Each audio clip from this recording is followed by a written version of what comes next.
You see how fast I was going through those gears without my hand? That was sick. Car gives you life. I'm on one today. No way! I'm the first Paraplegic in 7s. Oh my gosh. Holy crap.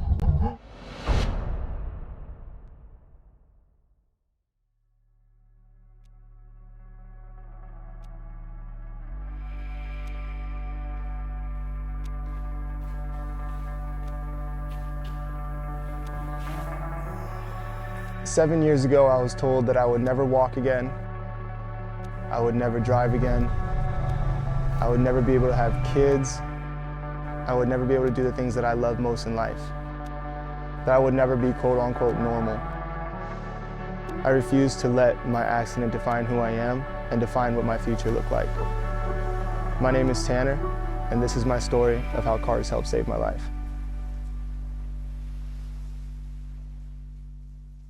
I've always been a really active, really kind of all over the place guy growing up. I played sports my whole life. It's always been kind of my identity. If not in my faith, it's in sports. And so I kind of like to start my story out there. I was 22. I was pursuing professional golf, but not very seriously at the time. I was making decent money, hanging out with friends, enjoying my life. Cars were becoming more and more of a passion for me. I had a motorcycle at the time, a Gixxer 650. Yeah, I just rode that thing everywhere. It was my escape after a 12-hour workday or 80-hour long work week, just to jump on the bike and go escape. One day in January 30th, 2016, I was in the morning time, actually to go back to midnight the night before, I was hanging out with all my friends playing laser tag. We always like to do active things, go out, have a good time. That morning, everything went normal, had a good time with my girlfriend, and then went and kicked it with my friends again. Went to my buddy Fanboy's place where we were building his S14 in his garage. Well, he was building his S14 in his garage. While we're sitting there having fun, you know, goofing off, working on the S14, everyone decides to go get lunch. I got on my bike and decided to go the other way and go to my parents' house to meet with my girlfriend and my parents for like, you know, a family day, get dinner and stuff like that. And so I headed home at that point, and as soon as I got home, I met my dad, who's been in law enforcement his entire life. You know, SWAT team for I don't even know how long. Commander, he did K9, sniper, everything. Very smart guy, you know, one of those dudes. And I typically trust him, but being a boy, you know, you want to go your way. And so when I got home, my dad was pulling out his bicycle to go get some exercise. And he told me, hey, I'm gonna go take a lap and take a loop on the bicycle, just stay here, wait for Myra to come here, my girlfriend. And I said, no, it's beautiful weather out. It's January 30th in Washington. Who would have thought we got clear skies?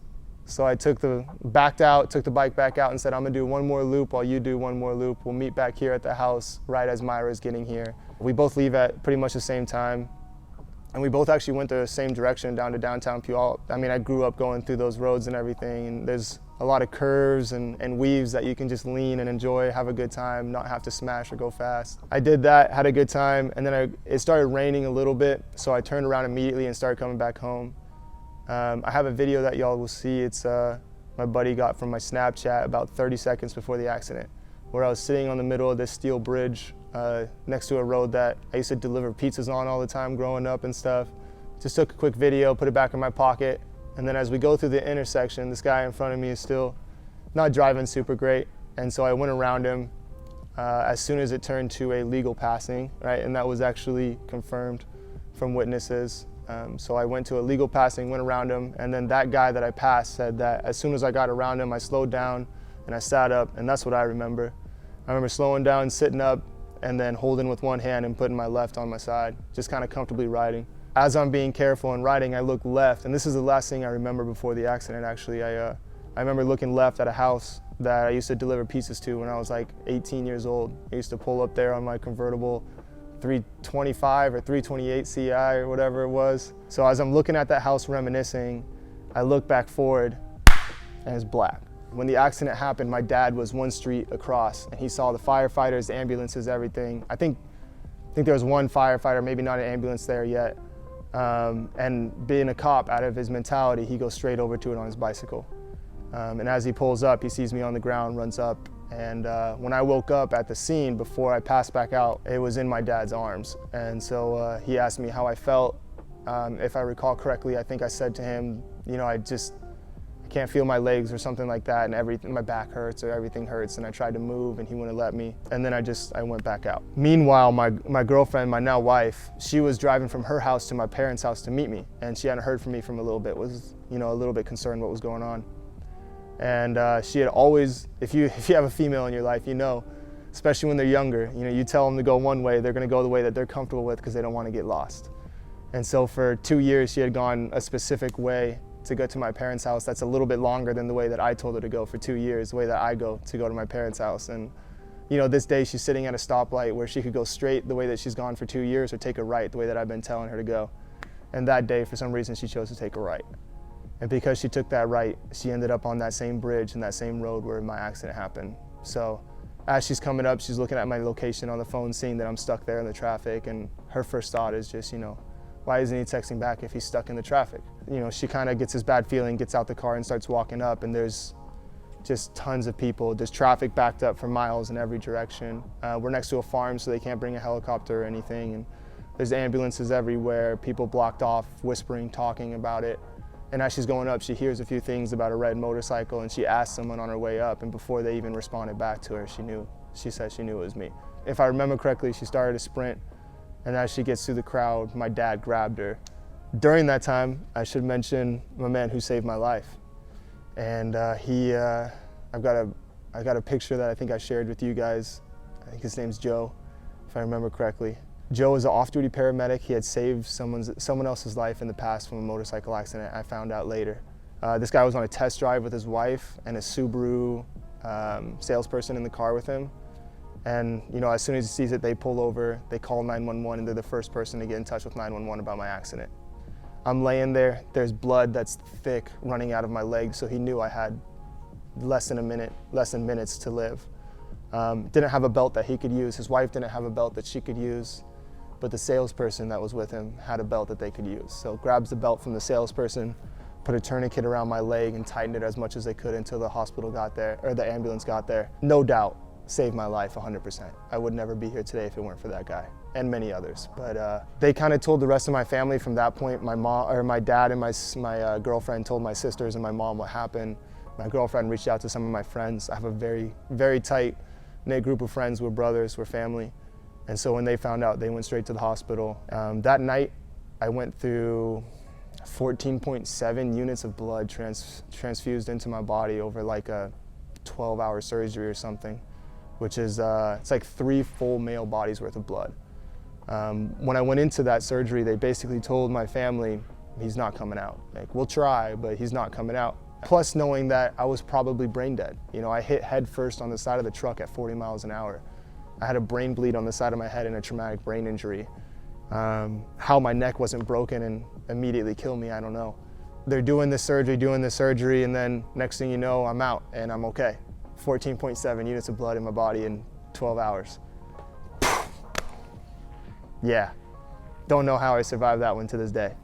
Next thing I actually remember, not just from people telling me, was waking up, being rolled in a hospital bed with my parents and some doctors, and then I don't remember what was really said right away. I was waking up from a coma, but they were taking me to a surgery where they had previously on like, I don't even know, like 7, 10 surgeries, however many it was. My dad had to sign this paper that said if my leg was too far gone, they would have to cut it off, because when I got in the accident, the bone broke out of my leg in my shin, and it tore both of my main arteries down there, so I bled out on the way to the hospital, actually there on the street. Yeah, my dad had that hanging over his head where he had to sign that paper every time where, you know, if the leg is too far gone, they had to take his son's leg. His son's leg that he knew was, I'm right-handed, but everything is off my left leg. My basketball, dunking, anything, playing golf, everything was always off my left leg. It was my dominant leg. That's just resonating in him. He taught me everything I knew about sports, gave me my athleticism, and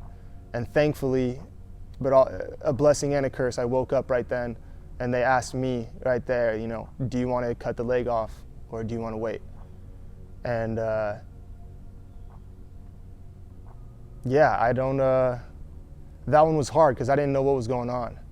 And to not know what's happening at 22 years old, laying in a hospital bed, and then to hear that and have to make that decision, it hits. And so I had a peace come over me that I don't understand. I give it to God on that one.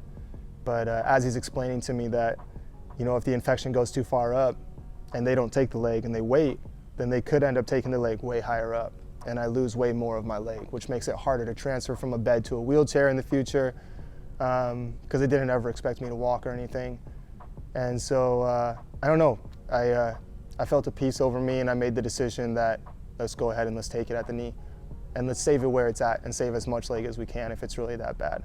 Not knowing, again, what the heck was going on. I couldn't see anything. I couldn't sit up. I couldn't move my head. I couldn't do anything. I was completely immobilized. So did the amputation, and then I don't remember much after that for a while. I think whether it's, you know, just mentally pushing it out just like the accident, or I don't know if that's the time they put me back into a medical coma. I don't remember. The one thing that we found out was that it was so much worse than anyone thought. So during those times that I don't remember was where I think the support showed through the most to still leave me where I am here today. So that first night in the hospital, I had all of my friends. I had 20, 30 people in the room waiting for me. And then I think it just kept growing and growing and growing the next few nights. More and more people. They put everyone for me in a separate room, a big room, where they could fit everyone because they didn't fit in the waiting area and stuff. And they just kept overloading, and that was huge. Just all that support was incredible. Even though I didn't know it was there, you know, looking back now, it gave me so much motivation to keep pushing because the people around me wanted me to. Hey Tanner, love you, man. Hi Tanner, hurry up. We're waiting on you. We love you. What's up, Tanner? Tanner, you know I love you. Hey, And then they started hearing the news. My spine was severely shattered. They had to remove a full vertebrae at L1 and take it out of my spine and put a cage to connect to T12 and L2 underneath so that my spine would stay together. And then they put 2 rods from the bottom of my lumbar, I think it touches my sacral, and it goes all the way up to my thoracic T12. So my entire midsection of my spine doesn't bend or twist at all, which is the only place you really have bend or twist when you're walking, driving, golfing, anything you pretty much do in life. After that, I got transported over to the level 1 trauma hospital, Harborview in Seattle, where they continued to save my life over and over again with multiple different surgeries, and that's where more of the information started coming in. You know, I broke, at that point, a bone on almost every portion of my body from the neck down to my toes. The right side was just, it was just mangled. The leg was mangled, the foot, ankle, knee, all the bones. I had fractures everywhere throughout. Both my hips, we didn't really get much information. We found out later on that they're really bad. Wish we would have found that earlier. And then, of course, my spine was destroyed. My neck was broken in multiple different places. Traumatic brain injury with a brain bleed. I had a broken clavicle. My right arm was paralyzed. I was paralyzed from the waist down. Yeah, just everything you could imagine. And they told my family that, you know, we don't know what he's going to come out like. I think the thing that got the most attention to me after the accident was like pulling up to car meets, pulling up to places, and everyone's looking at the car and looking at you and, you know, saying nice car, yada, yada, yada. No one has any clue what I'm going through. No one has any clue like what my physical abilities are or aren't until I get out of the car.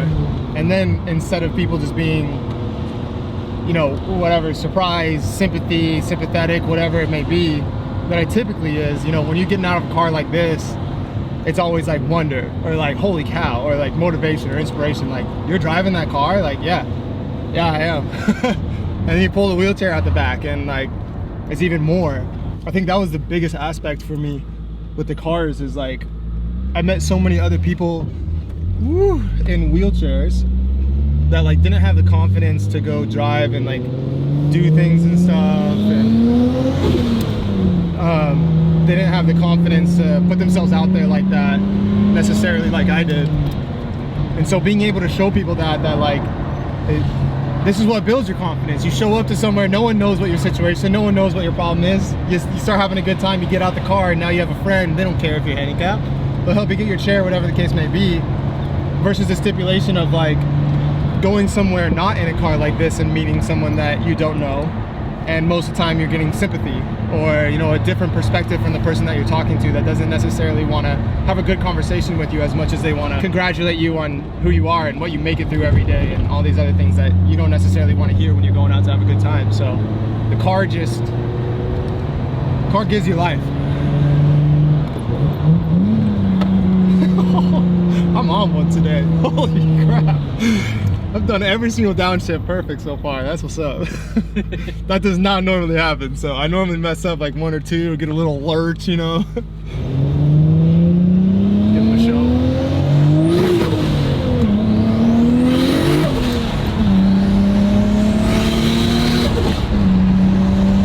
Woo! I'm sorry. You see how fast I was going through those gears without my hand? That was sick. That was dope. That's probably like the fastest I've tried to shift yet. Oh man. So that was cool. That was pretty good shifting. That's the hardest you've ever driven this car, I imagine. Yeah, for sure. Like gear to gear, for sure. 99. Hey. What's up, bro? I guess I'll be seeing this video soon. Yes, you will. Hell yeah, you follow the channel? Of course. Oh, yeah. That's what's up, bro. Nice to see you, man. Take care. You getting recognized out here?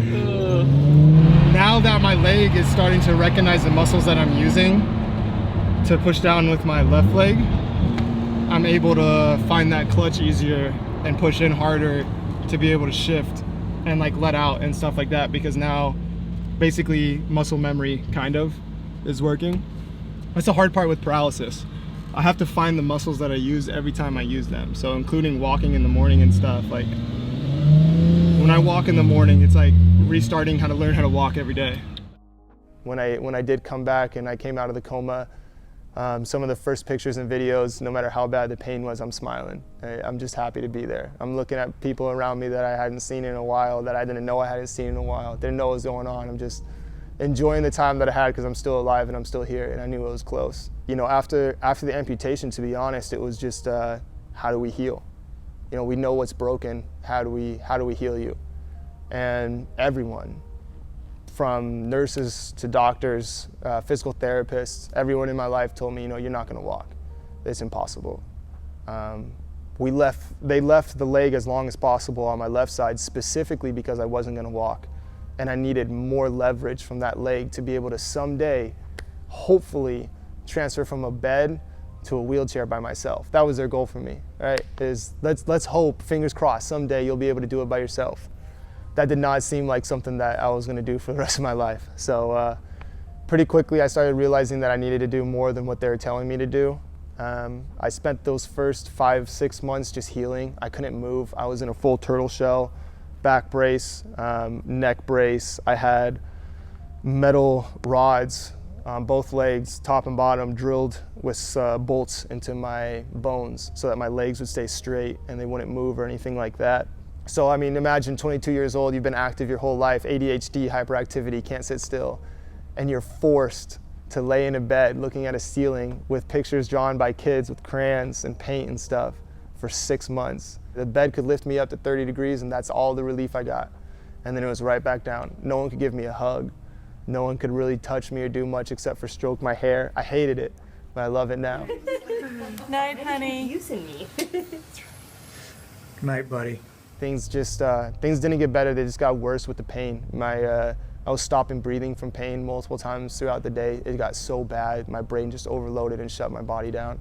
Felt like someone was hitting a bass drum in the middle of my chest and just radiating pain that I could not explain to this day throughout my entire body. So that kind of gives you an idea of what true 10 out of 10 pain is next time you're complaining about rolling your ankle or hitting your knee on a desk or something.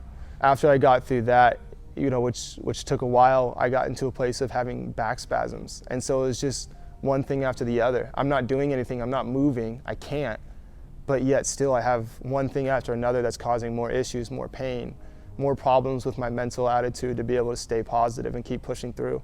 And yet still I kept a smile on my face through all of it, and just thankful and grateful to God to be alive and here. You know, a couple months later of just relaxing, they sent me to a nursing home, and that's where rehab started for the first time. And then I was the youngest person in there by like 50 years. So I'm surrounded by these old people that are I'm sorry to say it, but dying, this is their last place. This is where they die. And I'm supposed to keep the right mentality that I'm here to live. That was a hard one. You know, why would you put me in a place like this when I'm supposed to be, you know, finding the positivity, finding the motivation to keep pushing. So luckily, I got really blessed. Mr. Brian Tapia, man who put me up in his nursing home that he ran, gave me my own private room and great nurses to help take care of me. My dad had donated his kidney to Brian Tapia maybe 7, 8, 10 years prior. My dad's best friend, our family best friend growing up, and just the right time, right place when he needed to be there. You know, he put me in this nursing home and took care of me in a way that I would have never been taken care of in any other place. Mr. Tapia ended up passing away recently because the kidneys failed and everything caught back up to him. But he got to live a beautiful life and see both of his kids get married and his first grandchild and everything. So, but that was big. He made it more comfortable for me to be in a place where it seemed impossible to find comfort. There is where I sat up for the first time after 6, 7 months of not being able to bend your hips, not being able to sit up, just lay down. It took 15 people to get me from a bed to a wheelchair. You know, now I'm expected, like, here it is, it's time to try to do it yourself. And I loved that, and I got excited until I started doing it. Now, keeping in mind that any movement, I was screaming in pain because of my back and everything else, and I hadn't moved in 6 months. Maybe longer. A video that you guys have, you know, is my first time taking myself out in the wheelchair outside since the accident. I'm in a wheelchair. I took myself outside and now I'm doing physical therapy. That was a big day for me. Yeah, I never thought I'd be sitting here, man. I'm sorry. Yeah, making it outside in the sun and feeling the air and feeling the sun, and seeing everything. What a day that was, yeah. I can still feel that, yeah. Made it outside, got to feel the air. Sent that video to my girlfriend, and I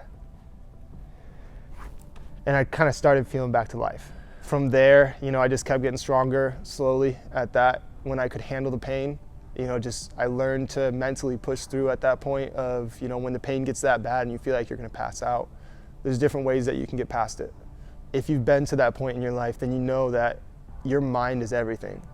So every time I would get to that place where I thought I was gonna pass out, you know, start getting lightheaded or see stars, the pain's just getting that bad, I would just put myself back in the place of where I was laying in that bed, feeling that boom, that bass drum hit of pain coming out of my chest through my whole body. And then for some reason, suddenly that pain wasn't as bad.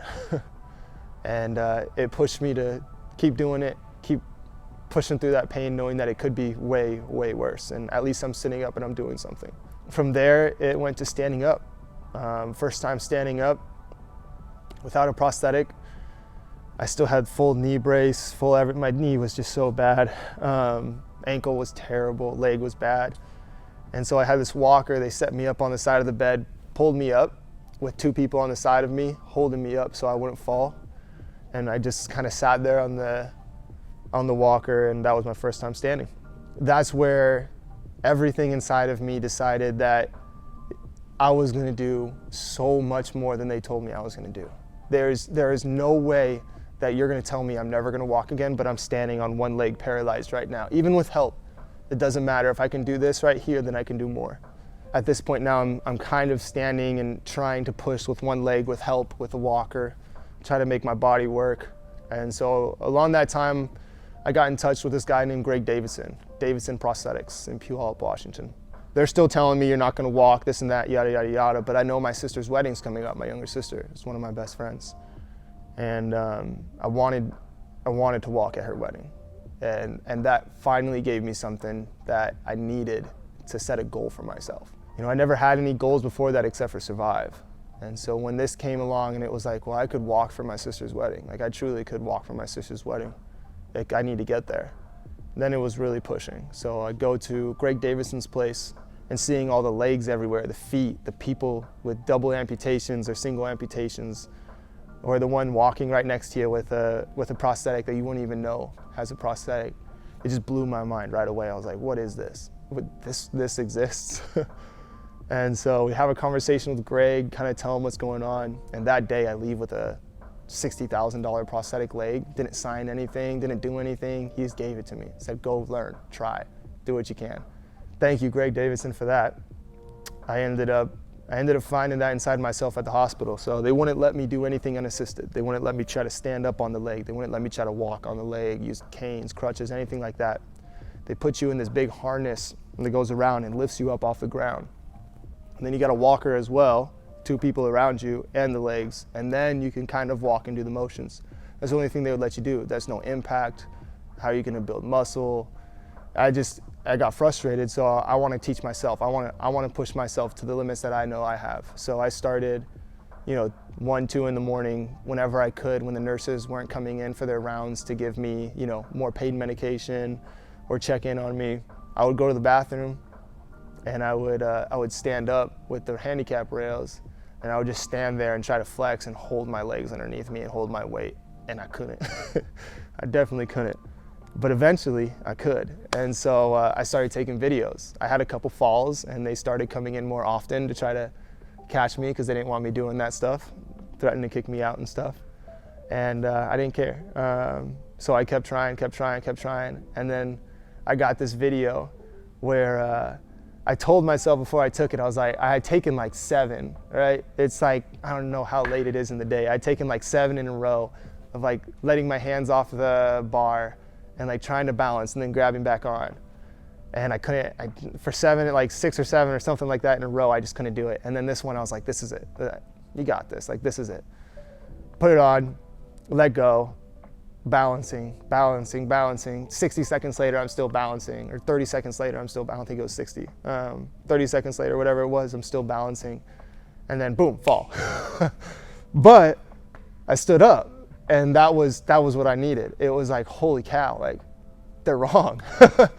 All of them are wrong. I'm gonna do everything that I said I was gonna do back in the nursing home. Now it's gonna start happening. And that's when the real motivation came of like, I can stand up. I sent it to my family. I'm like, look. And then it was like, well, I need to drive. And that's where the cars started. So I'm sitting there in inpatient therapy. And I'm thinking, I need to drive. Driving is gonna get me to places, to go out with people, to live a life still and not be stuck in this hospital room where I just, terrible after a year in the hospital. And so they have this wooden cart, and it's like a box, right? And so this wooden box that has wooden pedals, wooden steering wheel, wooden gear selector, and everything's wooden. And so I'm looking at it every single day, coming in, coming out, every single day, the whole time I'm there. And so finally I'm like, all right, Andy, who is my physical therapist, I was like, I gotta try that. I need to sit down and see if my legs can do it. Like, can I find the pedals? Can I know that it's there? Because when you're paralyzed, what you don't realize is just like when your arm's asleep when you wake up at night, if you're flopping it around, you have no clue in relation to your head and the rest of your body where your hand is, right? It could be over here or behind your back, but you had no clue and think it's right here because you can't feel it at all, right? When your arm's asleep, that's the same thing as my legs. So that was a big thing for me, is will I be able to find the pedals if I can use my hips to move my leg instead of my legs and my leg muscles? Will I be able to find those pedals? Wouldn't let me sit on it. Wouldn't even let me sit on the bench. Said you can never legally drive with your feet ever again. We can't legally put you in that wooden thing even. Like, we can't do any of this stuff. Like, you can't ever drive again without anything but hand controls. If you ever drive without hand controls, like, you'll get your car impounded, you'll get your license taken away, all this other stuff, like all these crazy things. Did some research, found out it's true. When you're paralyzed and it's on your medical record, you legally have to drive with hand controls. Doesn't matter if you think you can or can't. It's the problem with other people on the road too. What if I didn't know how to handle myself as well as I did and I got in an accident with someone else and killed them? So at that time, I'm not thinking about that. I'm just thinking, oh, you don't want me to drive, which is what I needed. So I think less than a week later, my boy Ivan came and picked me up from the hospital. And we drove an hour and a half south and bought an E46 M3 at night. Didn't tell anyone at the hospital or anything like that, just out. Got this beautiful blue, dark navy blue E46 M3, CSL lip, everything's dope, SMG so I can drive it. I'm just so excited. I'm like, all right, I got a car again, right? Because the car I had at the time was manual. I had to sell it. It was a BMW Z4. I had that in the truck and the bike. And so I was like, well, I can drive the truck, but I need a car. So E46 M3. Drove that car back to the hospital, picking up my leg and putting it on the pedals and pushing down. Not sure where the pedals were. Just kind of found them eventually. On the way there, I realized kind of in my head, like I can pick up my leg with my hips. And it was weak, but my hips worked on the top part. They didn't work on the outside, but they worked on the top where I could pick up and down. So now I was picking up and then just pushing over, picking up and then just pushing over. And I knew if I hit it the right way, you know, I was gonna land on the pedal. And so it just became a habit, right? This is how I'm gonna drive now. All I can think about is this E46 M3, right? I'm in the hospital and it's all I can think about. This is what gets me back to life. I don't need to be here anymore. You know, I'm doing extra workouts in the evenings by my own choice, forcing physical therapists to come out and work out with me in the evenings because I want to do more. I'm doing all this other stuff. I'm like, I need to get out of here. I need to get out of here and I need to live life. And that E46 M3 just kept popping up in my head after getting back to the hospital and think about, hey, I own it now and it's sitting at my parents' house. I need to drive it. That's the only thing I could think about. I just want to drive. During that time, I'm watching Chair Slayer, who a lot of people know, Rob Parsons from Hoonigan. And this mofo, he's driving with hand controls drifting.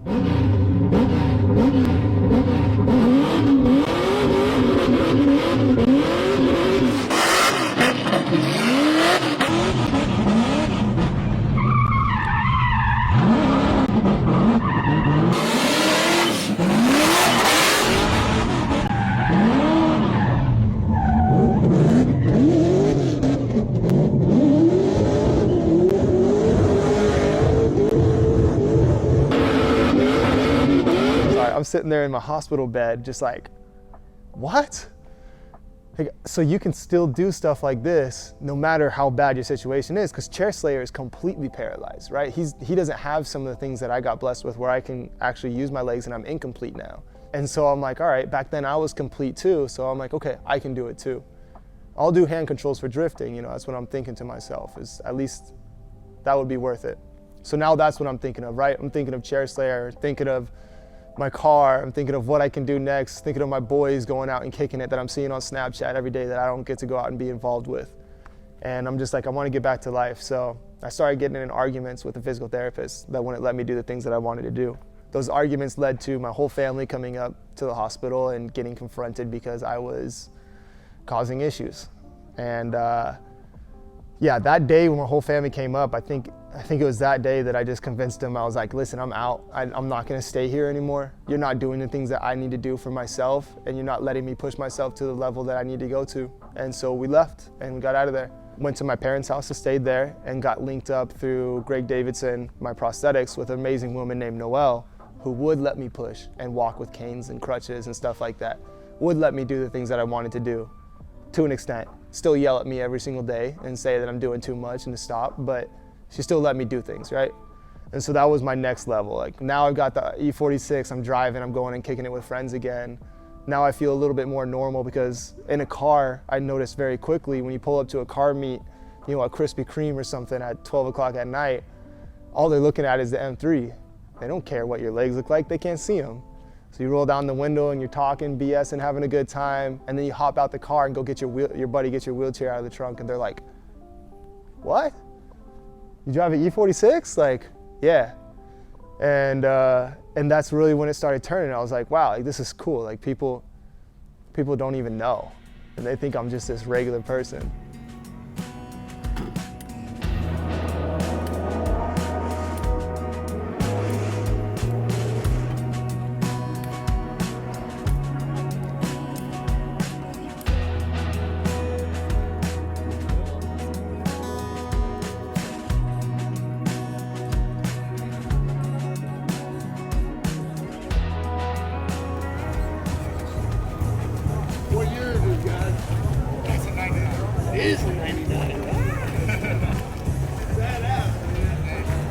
Probably take it out to the track.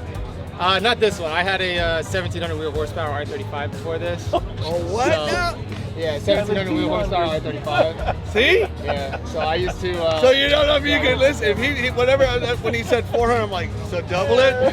No, this one truly is this one's for the street. That's it. So I drive it paralyzed. Well, I got manual, goosebumps, so man. I'm like, I can't have too much power. Yeah. You drive this all the time, every day? No, not all the time. This is such a badass. This is It's a driver's car. This is just a badass car. Yeah. This is it. Dude. Hell yeah. Thanks, man. I'm gonna get my sandwich real quick, but you guys can look at it, ask as many questions as you want.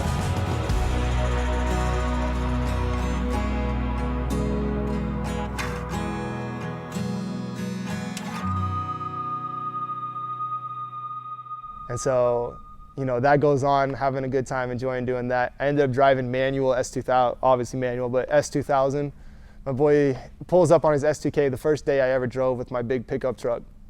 And I hop in, and I literally, with the right leg, push down onto the clutch and throw it into first gear and just kind of feather the clutch until it gets into gear without giving it any gas. As soon as it's in gear, go to the gas, drive. When it's time to shift, bring my leg over, push in, shift down to second, pull up slowly, make sure it feathers and goes into gear, get back into and went to third gear doing that in a parking lot. And just like, holy crap.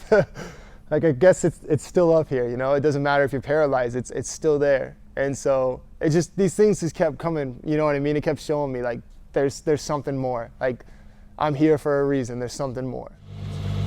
One of my biggest concerns getting right-hand drive, not just the manual aspect, is like golf carts, cars, whatever the case may be. It's always hard for me to get in from the right side, being paralyzed and with the prosthetic, because when I go to put this leg in, I can't really, you can see when I put my weight on this leg, the knee goes in. I have no ligaments in this knee anymore, so it just wants to break and dislocate at like any moment in time.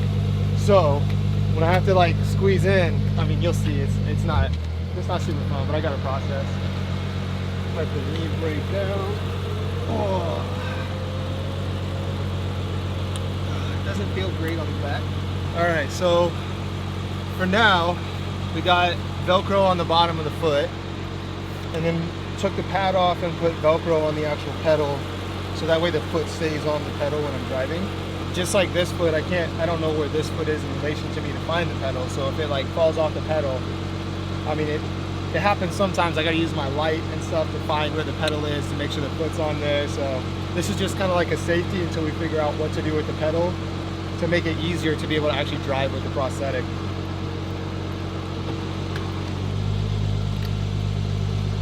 All right, right leg's good. And then get this, try to get it Velcroed.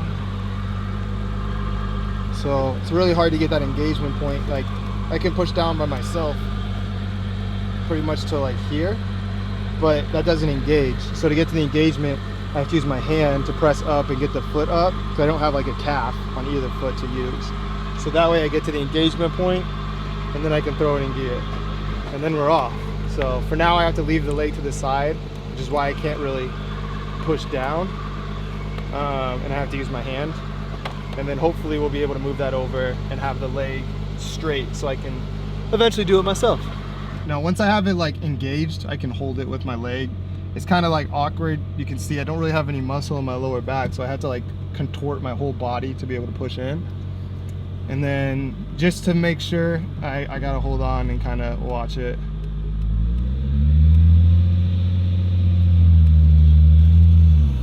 There we go. So the weird thing with paralysis is as I start getting, like, recognizing the muscles that are being used to use the left leg, like while I'm driving, I'll be able to use the left leg without using my hand to shift every once in a while. It's just not consistent yet. There we go. So yeah, it's kind of weird. I like feather the clutch with my hand, but I mean, I'm getting stronger, so I'll get there. And it's gonna help a lot when we can get the pedal out so I can go straight down. But still, I mean, it works. Once we get out to the road, I'll try without the hand shifting.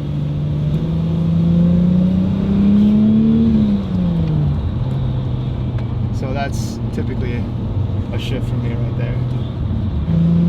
All right, see if I do it no hand.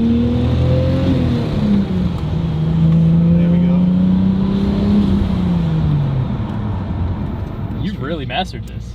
I've only driven this car 3 or 4 times actually. No way. Yeah, I just I have would never guess. I have a thing with picking things up pretty the quick. takeoff. I mean, you're driving this car better than some people that I ride in, and you know. I've heard that. Yeah, my downshifts, I'm really proud of my downshifts when we get to that point, you'll see. It's just all about feel of the car, and that's one thing that I really got after the accident was feel in the car, because I can't feel it through my feet and the pedals anymore, so I have to feel the car through the seat and through the steering wheel. And when you're braking stuff while you're drag racing, like, you have to feel what it is so you can jump right into it, try to fix it and get back out there. So I got really fine-tuned. Oh yeah. Yeah. It's crazy how, like they say, when you're blind, you know, the other senses come. Same thing, like being paralyzed, all the other senses come in so much stronger. Like, you feel so many things differently. So, try to look downshift here.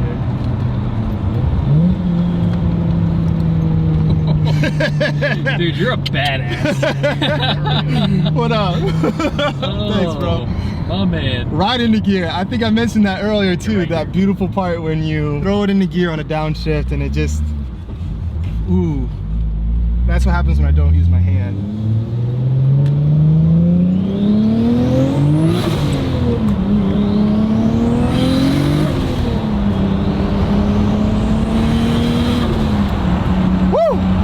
No hand on any of those.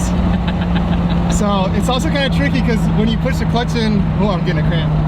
Without my hand and I use just my leg, then I have to pull my leg back up to pull the clutch out, because the leg doesn't just come out, because it's a computerized leg with hydraulics, sensors, and everything in there. So I have to actually pull my leg up to get the clutch to come out. And then I don't have enough muscle in here yet to just hold my leg. So thus the Velcro, and then I just hold it with my hand right here as I'm driving so it doesn't get super tired. And then when it's time to shift, you know, it's just straight into another downshift. Yeah, man. I'm so glad I got that one on point too.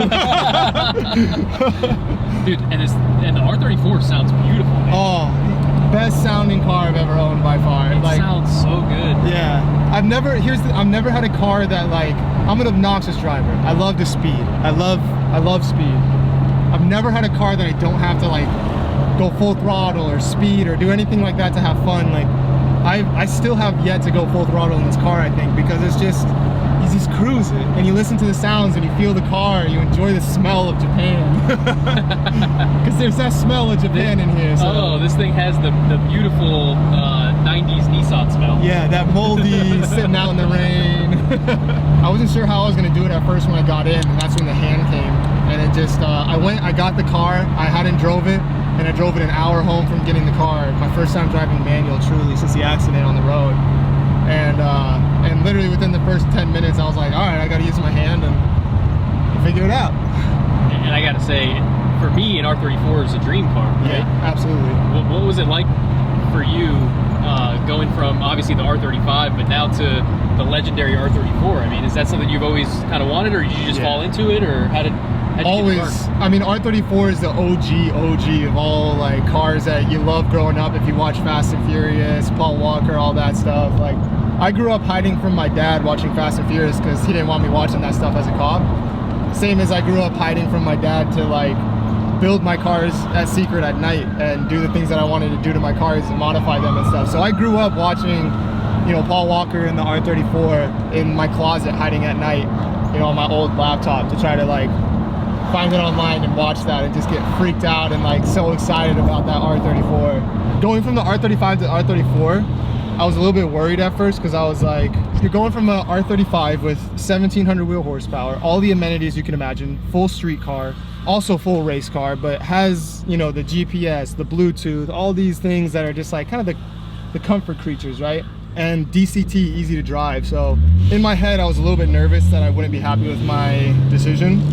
As soon as I saw the car, I realized how much more in love I am with this car than the R35 or any other car. Like, it doesn't matter what year it is.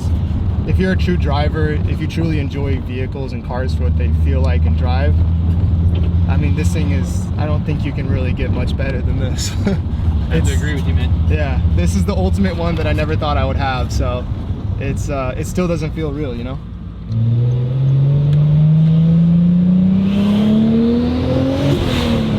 I just love that sound.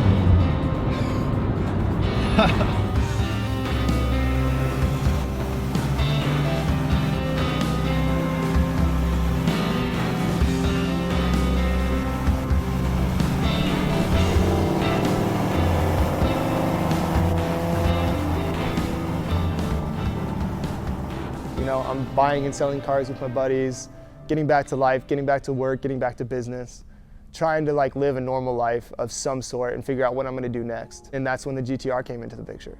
This guy down in Oregon, I drove down to take a look at it, found a decent deal, but it was a little too expensive for what I could afford. Went and met up with the guy, and he goes, oh my gosh, like I've been in a motorcycle accident 5 years ago. He's like, I just bought a GT3 RS, and it just got, like, finally the order started, but I just bought this track edition GTR and drove it up from Arizona. It's got 1,200 miles on it. Now I just need to get rid of it.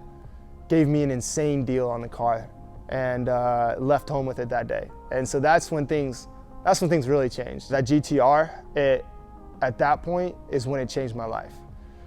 Because that's what brought me out to the racetrack. You know, it brought me out to more car meets. It brought me out to meet more people. The more I started doing that, the more I started going out in front of other people, the more I realized that, once again, nobody notices, I like this word, but that I'm a cripple inside of the car, because they're looking through the window and that's it. You can't see anything from my neck or from my chest down, so I just look like this normal guy. And every time I saw pictures of me in the car, I couldn't get over it. You know, it was the only time that I felt like I was somewhat, again, quote unquote, normal, right? This is where I found my life. You know, I'll always say that I find my identity in my faith, right? I'm a huge Christian. I don't believe that I would be here today if it weren't for God. But I also find my identity in cars, and I find my identity in the things that I do on a day-to-day basis that keep me, you know, distracted from my head and the things that I have to push out of my thoughts every single day to stay positive. Everything changed when I started doing that. I met English Racing down in Oregon and did full bolt-on on the GTR and started having fun and racing my buddies.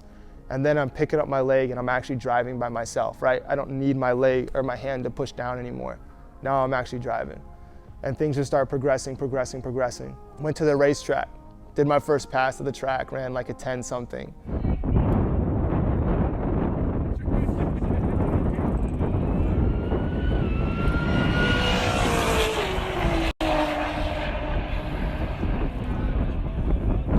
That was wild, because that was my hand still. So I had to push down with my prosthetic leg, and I did this even running sevens.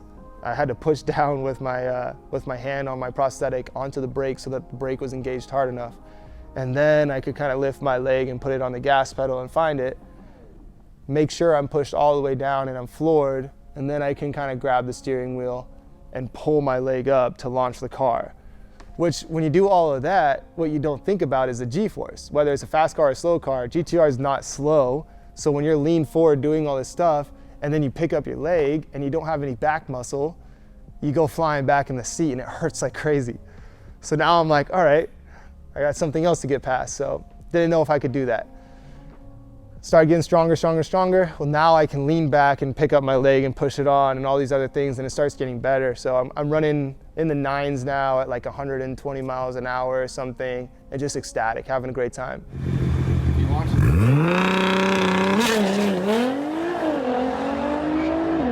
That's gonna be a good one.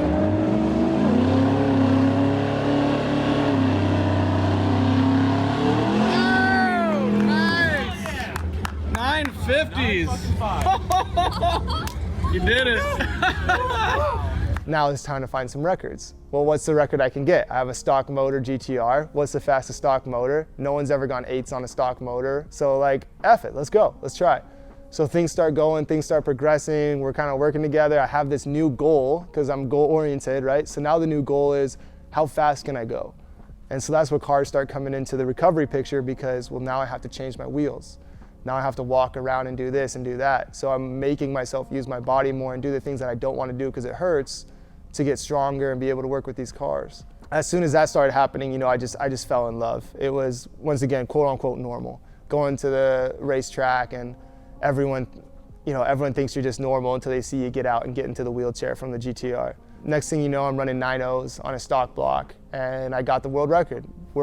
You know, the mini micro records, whatever, that if you know GTRs, you know how it goes. But at the same time, I'm starting to get attention about the things that I'm doing, right? Because now I'm racing in Florida. I've been racing at TX2K for 3 years at that point now. And, you know, Peter Block over there, he's awesome and used to say things about me in the wheelchair and stuff. So I got to meet some amazing people over there who know who I am now. Bing, bang, boom, here's the Shop Houston. Shop Houston wants to see me go 7s. They know it's my dream at this point, 4 years down the road. I've been racing for years and years and years.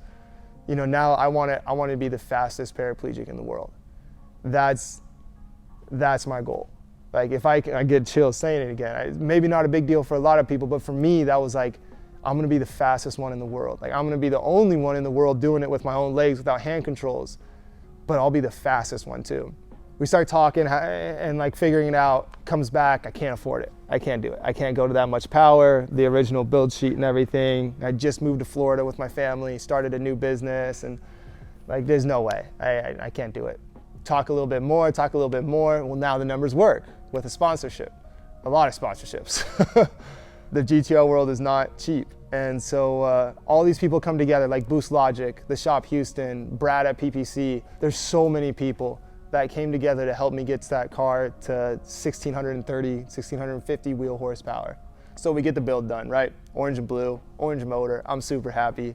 This is, I guess, pretty much everything that I've been working towards. It's my chance to, you know, hit that ultimate goal of just the fastest paraplegic in the world.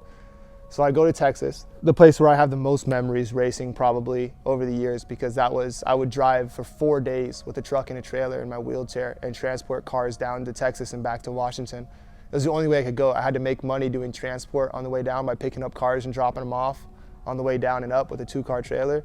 It's the only way I could afford to do it. So now I'm coming back to TX2K. It's not TX2K, it's just that same track, and we're gonna go for the record. We get out there, sure enough, it's not shifting. So it's like brand new transmission, first gear, beautiful launch, like a 1.2 60 foot, like 1.20 60 foot. And then boom, going into the second gear, it doesn't shift.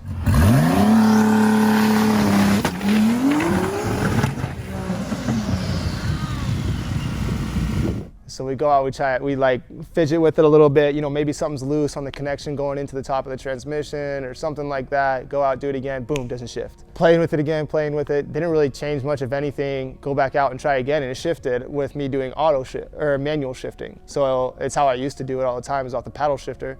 But when you have, you know, 1600 horsepower, it's a little bit harder to catch those paddles, especially when you got to put your legs on the pedals and push down and stuff like that to launch. So it worked. I just manually shifted my way through from my first 7 to break the world record, and ran like a 784, and became the first paralyzed person to run 7s. And I did it completely unassisted. I've never used hand controls. I've always done it with my own legs.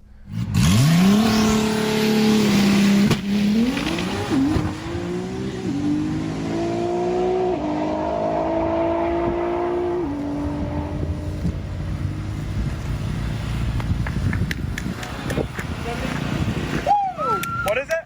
782. Hell yeah.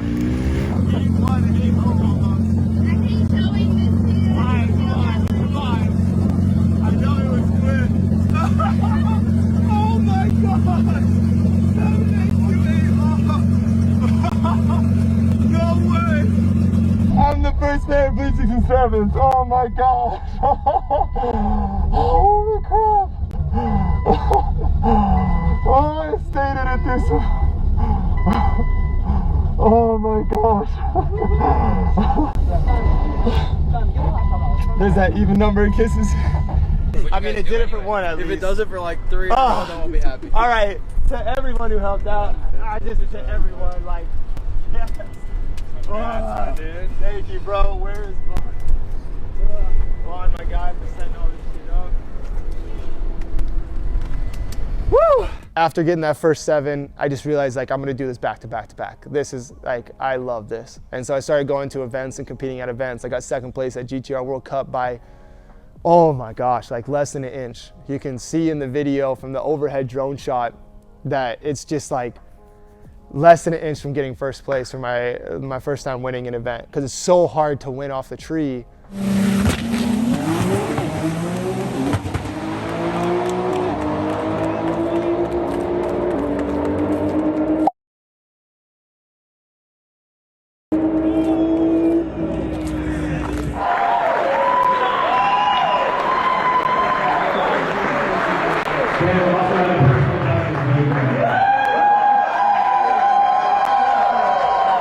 Almost got a first place finish competing on the tree, almost, but didn't get it. And then did TX2K, got 2nd place there. qualified first in the class, ran 3 7.7s back to back to back. And then the next day ran 2 7.7s back to back. It was like the car would only run 7.7s now. And so having a great time, enjoying the car. And then we find out that my wife is pregnant.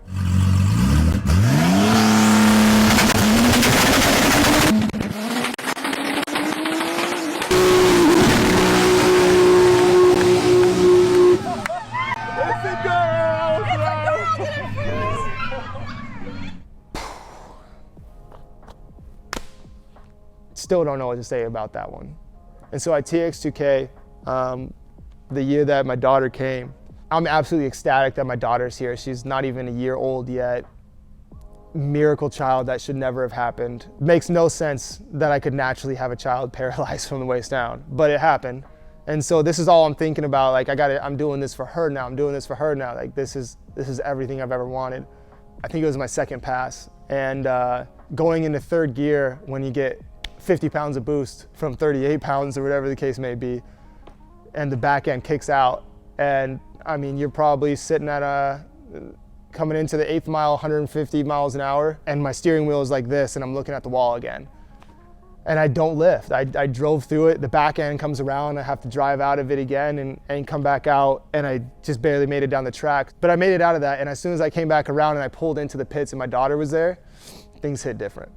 And so that's when things started changing for me. And I realized, you know, I don't know if this is something that I can do long term, because as much as my heart is into it, as much as my brain is into it, I needed cars basically to live my life and to save my life for the first beginning part after the accident, right? These things, they just, when there was nothing else and everything got taken, like there was always a car. And that was like the biggest thing to me. I could always go clear my mind and cruise. And so, you know, in a way, cars definitely saved my life. But now it's my daughter. You know, I don't need those cars to save my life anymore. Now I have something to live for. Now I have my daughter. I have to be here for her. I've gotten so close 7 years ago in this accident to never meeting her. If I were to do that again because of my own selfishness, to have fun and go out and get this energy out and all these things, or whatever the case may be, try to motivate others that I try to do with my second chance racing, that's all cool and stuff. But the only person that matters at this point is my daughter.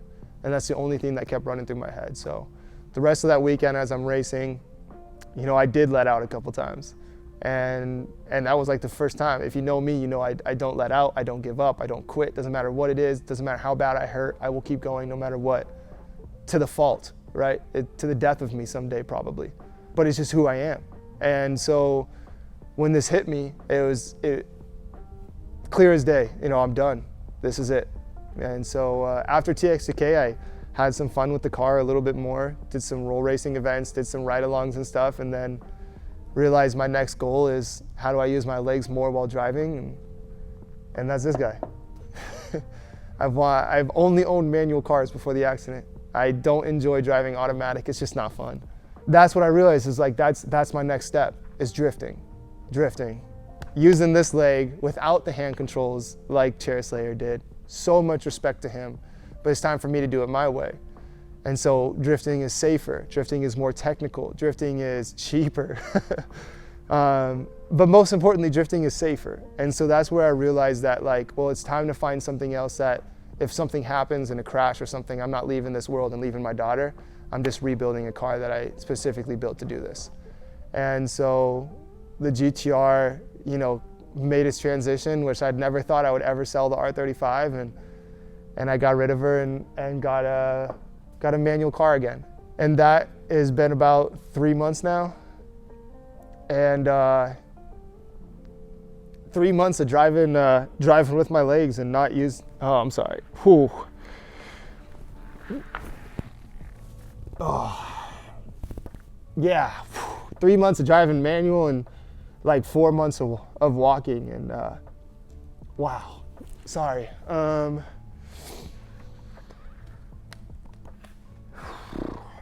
Shouldn't be possible. We're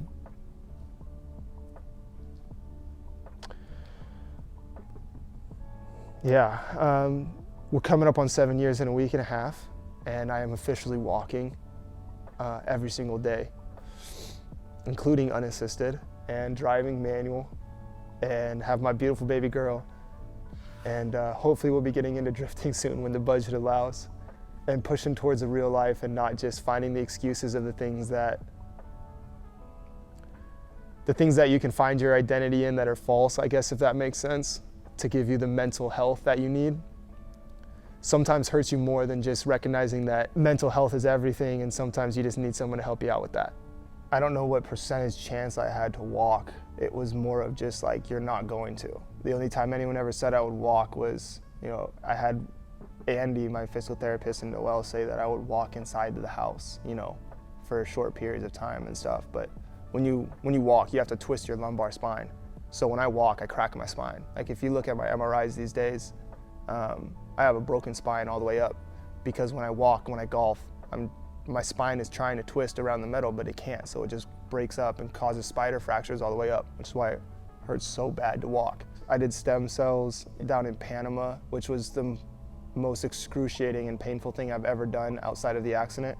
Did that in August of 2021, where they inject stem cells through spinal taps with you wide awake on the edge of a table, leaned over, just spinal tapping you and putting fluid into a place where you should never have fluid.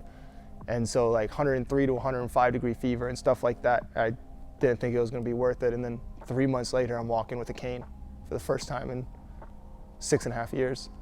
I was a complete paraplegic until about 4 months ago. I was labeled a complete paraplegic. Now I'm an incomplete paraplegic. After all that time, I thought the car is what saved me. And the car is what like saved my life and got me to where I am. But I know that it was me and my faith, and my attitude, my drive, the people around me. And the car was just this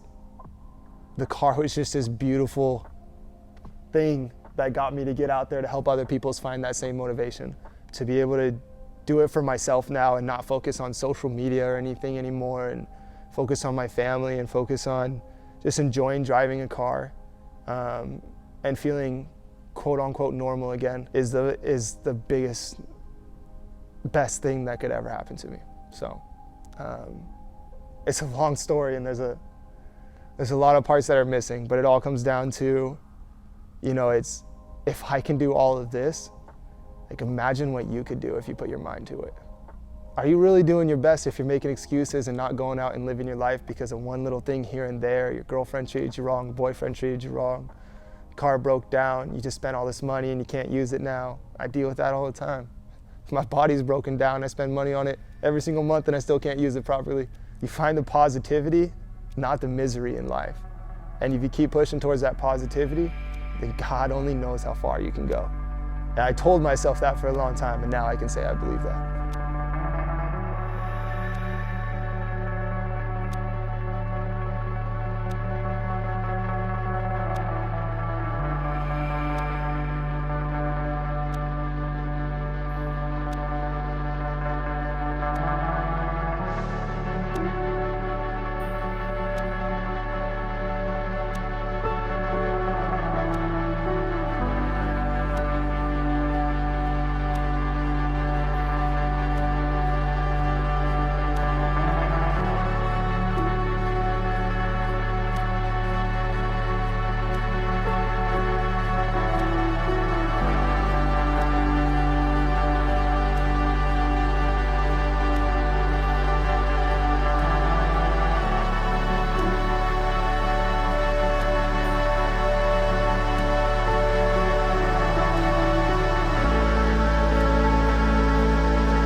Well, Tanner, thank you so much for letting us tell your story, man. Yeah. It's been an awesome day. Thank you for letting me share it, man. Yeah, it's crazy to be able to be in this position and be able to show others that, like, again, if I can do all this, imagine what y'all can do if you just put the effort in.